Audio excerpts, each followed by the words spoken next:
Hey, fight fans, let's get that right here. Let's just get down to the question. Terrence Crawford acting all high and mighty on these negotiations, talking about he's already fit for the Hall of Fame, but I can tell you right now, he's not a first ballot Hall of Famer. I can tell you that now. Now, I also can't say if he's really Hall of Fame material or not, because I can compare him to a middleweight named Jermain Taylor, Mr. Bad Intentions, who was also undisputed but never made it to the Hall of Fame. Jermain Taylor may have been 33-4-1 with 20 knockouts. He had 4 losses, but yeah, his 4 losses was quality losses. He had 2 losses to Kelly Pavlik, who was 40-2 with 34 knockout. He lost to Arthur Abrams, who was 47-6 with 30 knockouts, and Carl Froch, who was 33-2 with 24 knockouts. All respectable, great fighters. But he pushed the envelope and he took a chance. See, making it to the Hall of Fame ain't about preserving that zero like Floyd Mayweather did, because everybody in the Hall of Fame ain't undefeated. You may got Rocky Marciano, you got Floyd Mayweather, and maybe a couple other people in there. I'm not sure. But just because you have an O don't mean you make it there. It's about your accolades, and it's about your strength of schedule. And right now, Crawford has the weakest strength of schedule. Okay, Jermain Taylor started in 2001 and won his first 25 bouts. He was a 2000 Olympics bronze medal signed to Ludabella. He beat Alfredo Cuervos for the WBC Continental title in August of 03. Then he stopped Raul Marquez in 04 of June. Then he beat William Jaffe December of 04. Then July 05, he got a split decision win over Bernard Hopkins, the executioner. That right there, one win right there trumps anything on Terrence Crawford's resume right there. Bernard, the executioner Hopkins. And he became undisputed. Not only did he do that, he immediately beat Bernard Hopkins again in a rematch. Yes, he beat Bernard Hopkins again in a rematch. And got a split decision draw against Winky Wright. So he's fighting the competition. Then he turned around, got a unanimous decision over Kasim Oma. And then he had a former undisputed showdown with Corey Spinks. The undisputed beater of Jab Judah, who became undisputed, came up to fight him for an undisputed showdown.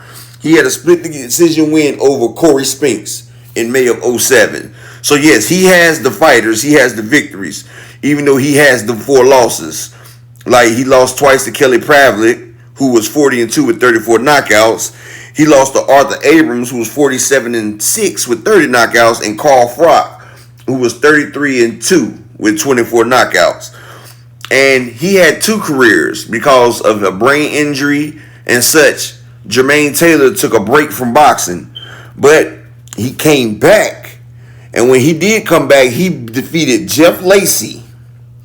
He came back and beat undefeated Caleb Truex, who has become a champion. Raul Jorge Manguar, and he beat Juan Carlos Canelo, and then he beat Sam Solomon for the IBF title. So he was a 2-time champion, also undisputed. He came back. And now he has names that hold weight right now, because Bernard Hopkins, that aged well.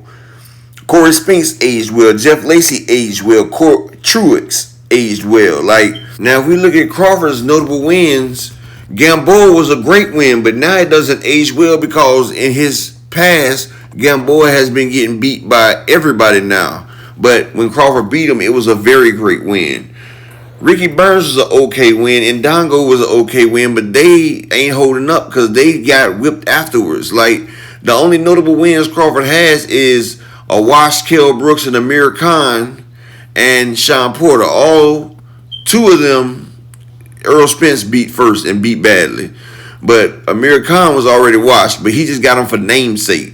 So when they go back and with a fine-tooth comb and they look over there, and then you can't say Ricky Burns, he's steady getting whooped on.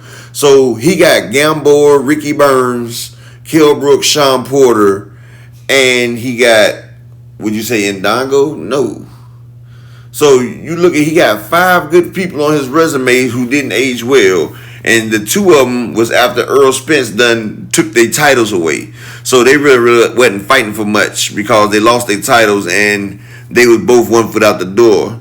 because Kell Brook was in and out of the 154 division, and hell, he really wasn't much of nothing. He was needing to fight. So I'm not sure if Crawford is a first, second, or third ballot Hall of Famer. Like right now, he has a chance to finally take a fight where people can really gauge how well he is and how good he is, how he can actually show that he's worth his accomplishments.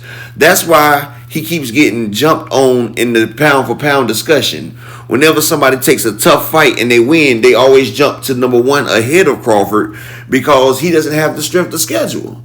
That's just like you got Central Florida or one of them darling teams in the AAC who's undefeated, but you got an SEC team over top of them. Like you can have a 4-loss Alabama or 3-loss Georgia, and then you can have an undefeated Memphis, and the Alabama and Georgia will be ranked higher because it's the strength of schedule.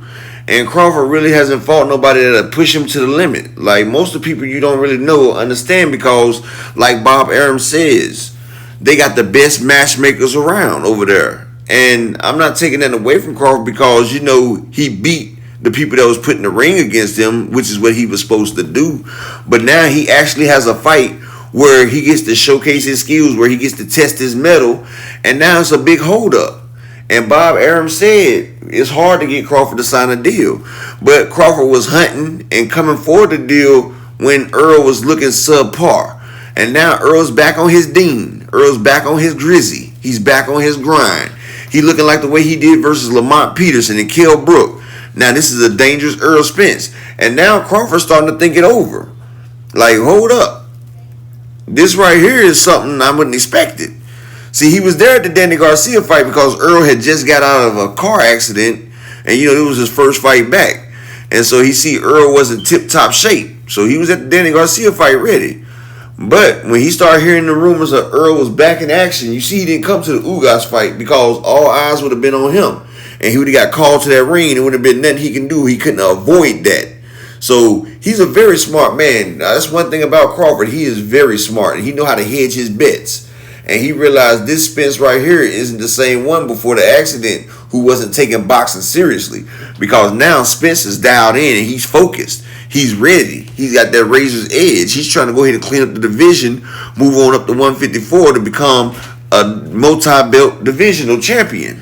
If Crawford was really about the legacy and really about his accolades and not just for the money, he has a chance to do something that hasn't been done yet. He has something to do something that only one other boxer has done before, and that's Clarissa the Goat Shields. He could be a 2-time undisputed champion. If he was to beat Earl Spence, he would be 2-time undisputed. The only other boxer that ever does that, nobody did it in male, but a female has done it, Clarissa Goat Shields. Shout out to the Goat. That's the only person that ever done that. And to take it a step further, if he was to beat Spence, then Crawford would have a chance to get his name wrote in the history books and cemented. He can go up and fight Charlo after Spence and be a 3-time undisputed 3-weight division champion, something that is unheard of. Guaranteed first ballot Hall of Fame. He'd be up there with Floyd and all-time greats right there. So Crawford, you have a chance to make history and legacy. So let's stop playing. Let's see what it is all about. You say you the baddest man out there. You was in that ocean looking for the big fish. Well, I got an APB out on him, and I know exactly where the big fish is at. I can drop you his directions, his coordinates. I can drop you that link. You know where he at. You down there in Texas right now. So why don't you go looking for him now? He ain't hard to find. I'm out. Upper echelon.